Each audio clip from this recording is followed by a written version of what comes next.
ನಟ ದರ್ಶನ್ ಹೆಸರಿನ ಜೊತೆ ತಳುಕು ಹಾಕಿಕೊಳ್ಳು ಈ ಪವಿತ್ರ ಗೌಡ ಯಾರು, ಇವರ ಹಿನ್ನೆಲೆ ಏನು, ಮೊದಲ ಗಂಡ ಯಾರು, ಪರಿಚಯ ಆಗಿದ್ದು ಹೇಗೆ, ಎಲ್ಲವನ್ನ ಈ ವಿಡಿಯೋದಲ್ಲಿ ತೋರಿಸ್ತೇವೆ. ಇಂಟ್ರೆಸ್ಟಿಂಗ್ ಆಗಿರೋ ವಿಡಿಯೋವನ್ನ ಕೊನೆವರೆಗೂ ನೋಡಿ. ಅದಕ್ಕೂ ಮುನ್ನ ನೀವಿನ್ನು ನಮ್ಮ ಚಾನೆಲ್ ಅನ್ನ ಸಬ್ಸ್ಕ್ರೈಬ್ ಆಗಿಲ್ಲ ಅಂದ್ರೆ ಈಗಲೇ ಸಬ್ಸ್ಕ್ರೈಬ್ ಆಗಿ. ಯಾರು ಈ ಪವಿತ್ರ ಗೌಡ? ಸ್ನೇಹಿತರೆ, ಪವಿತ್ರ ಗೌಡ ಬೆಂಗಳೂರು ಮೂಲದ ನಟಿ ಕಮ್ ಫ್ಯಾಷನ್ ಡಿಸೈನರ್. ಇವರು 2013ರಲ್ಲಿ ರಿಲೀಸ್ ಆಗಿರೋ ಛತ್ರಿಗಳು ಸಾರ್ ಛತ್ರಿಗಳು ಮತ್ತು ಆಗಮ್ಯ ಚಿತ್ರಗಳ ಮೂಲಕ ಚಿತ್ರರಂಗಕ್ಕೆ ಎಂಟ್ರಿ ಕೊಟ್ರು.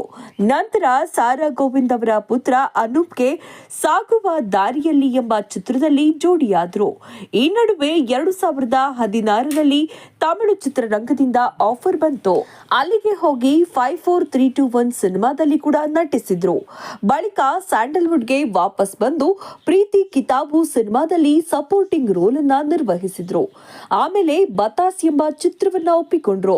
ಆದ್ರೆ ಅದು ರಿಲೀಸ್ ಆಗ್ಲಿಲ್ಲ. ಹೀಗೆ ಮಾಡಿದ್ದು ಬೆರಳೆಣಿಕೆಯ ಸಿನಿಮಾಗಳಾದ್ರೂ ಯಾವುದೂ ಕೂಡ ಪವಿತ್ರ ಗೌಡಗೆ ಅಷ್ಟರ ಮಟ್ಟಕ್ಕೆ ಹೆಸರನ್ನ ತಂದುಕೊಡ್ಲಿಲ್ಲ. ಇವರು ಹೆಚ್ಚು ಸದ್ದು ಮಾಡಿದ್ದು ಸುದ್ದಿಯಾಗಿದ್ದು ದರ್ಶನ್ ವಿಚಾರದಲ್ಲಿ. ದರ್ಶನ್ ಪರಿಚಯವಾಗಿದ್ದು ಹೇಗೆ? ಪವಿತ್ರ ಗೌಡ ಮತ್ತು ದರ್ಶನ್ ಇಬ್ಬರು ಚಿತ್ರರಂಗದವರು. ಹೀಗಾಗಿ ಪರಿಚಯ ಆಗೋಕೆ ಬೇರೆ ವೇದಿಕೆ ಬೇಕಾಗಿರ್ಲಿಲ್ಲ. 2014-15ನೇ ಇಸವಿಯಲ್ಲಿ ಪರಸ್ಪರ ಹತ್ತಿರ ಆದ್ರು. ಅಂದಿನಿಂದಲೇ ಇಬ್ಬರ ಸಂಬಂಧದ ಬಗ್ಗೆ ಗುಸುಗುಸು ಪಿಸು ಪಿಸು ಹರಿದಾಡೋಕೆ ಶುರು ಆಯ್ತು. ಇಂತಹ ಟೈಮ್ನಲ್ಲಿ ದರ್ಶನ್ ಮತ್ತು ವಿಜಯಲಕ್ಷ್ಮಿ ದಾಂಪತ್ಯ ಜೀವನ ಕೂಡ ವೈಮನಸ್ಸು ಗಲಾಟೆಗಳಿಂದ ಮಾಧ್ಯಮದಲ್ಲಿ ಸುದ್ದಿ ಆಗಿತ್ತು ಅನ್ನೋದು ಕೂಡ ಗಮನಾರ್ಹ.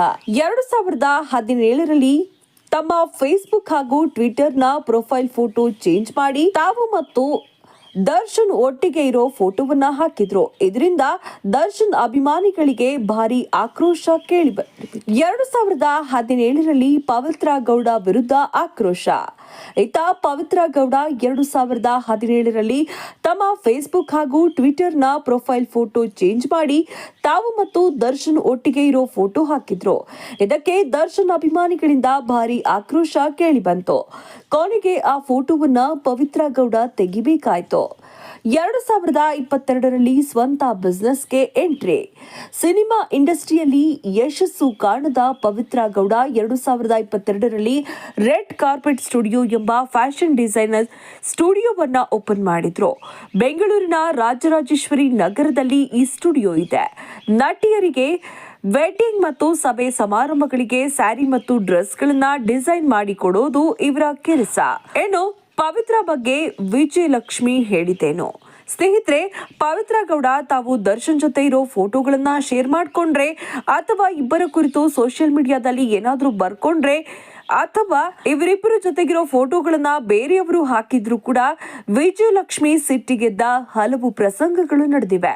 2023ರಲ್ಲಿ ದರ್ಶನ್ ರ ಬರ್ತ್ಡೇ ಸೆಲೆಬ್ರೇಷನ್ ಅವರ ಫೋಟೋವನ್ನ ನಟಿ come fashion designer Pavithra Gowda ಅವರ ಸ್ನೇಹಿತೆ ಮೇಘಾ ಶೆಟ್ಟಿ ಶೇರ್ ಮಾಡಿಕೊಂಡಿದ್ರು. ಆಗ ಮೇಘಾ ಶೆಟ್ಟಿ ವಿರುದ್ಧವೇ ಸಿಡಿಮಿಡಿಗೊಂಡಿದ್ರು ವಿಜಯಲಕ್ಷ್ಮಿ. ನಂತರ 2024ರಲ್ಲಿ ದರ್ಶನ್ ಜೊತೆಗಿನ ವಿಡಿಯೋವೊಂದನ್ನ ಶೇರ್ ಮಾಡಿದ್ದ ಪವಿತ್ರ ಗೌಡ ನಮ್ಮ ಸಂಬಂಧಕ್ಕೆ 10 ವರ್ಷಗಳಾಗಿವೆ ಅಂತ ಬರ್ಕೊಂಡಿದ್ರು. ಆಗ ಪವಿತ್ರ ವಿರುದ್ಧ ಕೆಂಡಾಮಂಡಲರಾಗಿದ್ದ ವಿಜಯಲಕ್ಷ್ಮಿ ಕಾನೂನು ಕ್ರಮದ ಎಚ್ಚರಿಕೆಯನ್ನ ಕೊಟ್ಟಿದ್ರು. 2018ರಲ್ಲಿ ದರ್ಶನ್ ತಾಯಿ ಮೀನಾ ತೂಗುದೀಪ ಮತ್ತು ಸಹೋದರಿ ದಿವ್ಯಾ ಜೊತೆಗಿದ್ದ ಪವಿತ್ರ ಗೌಡ ಫೋಟೋಗಳು ವೈರಲ್ ಆಗಿದ್ವು. ಇಂತಹ ಪವಿತ್ರ ಗೌಡ ಹೆಸರು ಈಗ ಚಿತ್ರದುರ್ಗ ಮೂಲದ ದರ್ಶನ್ ಅಭಿಮಾನಿ ರೇಣುಕಾ ಸ್ವಾಮಿ ಹತ್ಯೆ ಪ್ರಕರಣದಲ್ಲಿ ಕೇಳಿ ಬಂದಿದೆ. ಪವಿತ್ರ ಗೌಡರ ಮೊದಲ ಗಂಡ ಯಾರು? ಡೈವರ್ಸ್ ಕೊಟ್ಟಿದ್ದು ಯಾಕೆ ಗೊತ್ತಾ? ಪವಿತ್ರ ಗೌಡ ಸಿನಿಮಾ ಇಂಡಸ್ಟ್ರಿಗೆ ಬರುವುದಕ್ಕೂ ಮೊದಲೇ ಮದುವೆಯಾಗಿದ್ರು.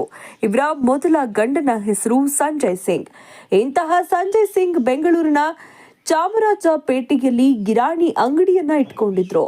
ಇಬ್ರು ಪ್ರೀತಿಸಿ ಚಿಕ್ಕ ವಯಸ್ಸಿನಲ್ಲಿ ಮದುವೆಯಾದ್ರು. ಮದುವೆಯಾಗುವಾಗ ಪವಿತ್ರಾಗೆ 18 ವರ್ಷ ಎನ್ನಲಾಗುತ್ತೆ. ಈ ದಂಪತಿಗೆ ಖುಷಿ ಗೌಡ ಎಂಬ ಮಗಳಿದ್ದಾಳೆ.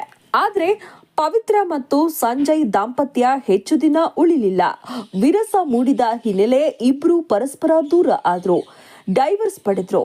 ಫ್ರೆಂಡ್ಸ್, ಇದಿಷ್ಟು ಪವಿತ್ರ ಗೌಡ ಯಾರು, ಇವರ ಹಿನ್ನೆಲೆ ಏನು, ಮೊದಲ ಗಂಡ ಯಾರು, ದರ್ಶನ್ ಪರಿಚಯವಾಗಿದ್ದು ಹೇಗೆ ಅನ್ನೋದು ಸೇರಿದಂತೆ ಕೆಲವೊಂದಿಷ್ಟು ವಿಚಾರಗಳನ್ನ ತಿಳಿಸಿಕೊಡುವ ಪ್ರಯತ್ನ. ಇದರ ಬಗ್ಗೆ ನಿಮ್ಮ ಅಭಿಪ್ರಾಯವೇನು ಕಮೆಂಟ್ ಮಾಡಿ ತಿಳಿಸಿ. ಹಾಗೆ ವಿಡಿಯೋ ಇಷ್ಟ ಆಗಿದ್ರೆ ಲೈಕ್ ಮಾಡಿ, ಶೇರ್ ಮಾಡಿ, ತಪ್ಪದೆ ನಮ್ಮ ಚಾನೆಲ್ ಅನ್ನು ಸಬ್ಸ್ಕ್ರೈಬ್ ಮಾಡಿ. ಧನ್ಯವಾದಗಳು.